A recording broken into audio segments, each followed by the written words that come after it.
Let's go change the world. Governor Palin, you get the chance to make the first closing statement.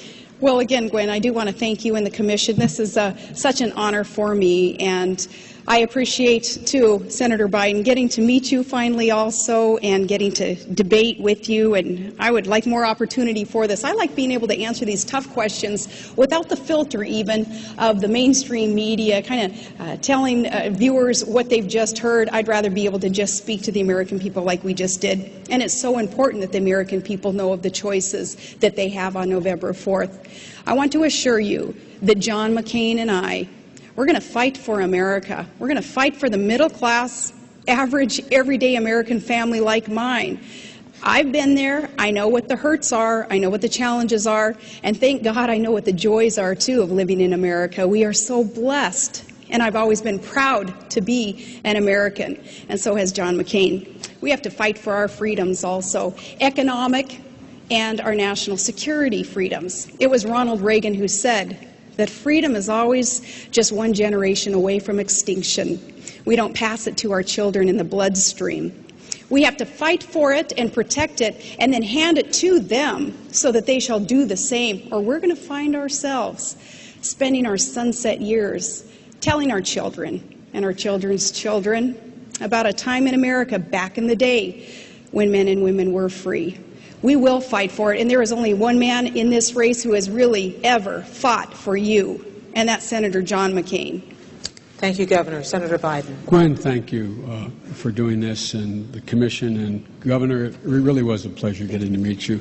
Look, folks, this is the most important election you've ever voted in your entire life. No one can deny that the last 8 years we've been dug into a very deep hole here at home with regard to our economy and abroad in terms of our credibility. And there's a need for fundamental change in our economic philosophy as well as our foreign policy. And Barack Obama and I don't measure progress toward that change based on whether or not we cut more regulations and how well CEOs are doing or giving another $4 billion in tax breaks to the Exxon Mobils of the world. We measure progress in America based on whether or not someone can pay their mortgage, whether or not they can send their kid to college, whether or not they're able to, when they send their child like we have abroad, or I'm about to abroad, and John has as well, I might add, to fight, that they're the best equipped and they have everything they need. And when they come home, they're guaranteed that they have the best health care and the best education possible. You know, in the neighborhood I grew up in, it was all about dignity and respect, a neighborhood like most of you grew up in. And in that neighborhood, there was filled with women and men, mothers and fathers who taught their children if they believed in themselves, if they were honest, if they worked hard, if they loved their country, they could accomplish anything. We believed it, and we did. That's why Barack Obama and I are running, to reestablish that certitude in our neighborhoods. Ladies and gentlemen, my dad used to have an expression. He'd say, "Champ, when you get knocked down, get up." Well, it's time for America to get up together.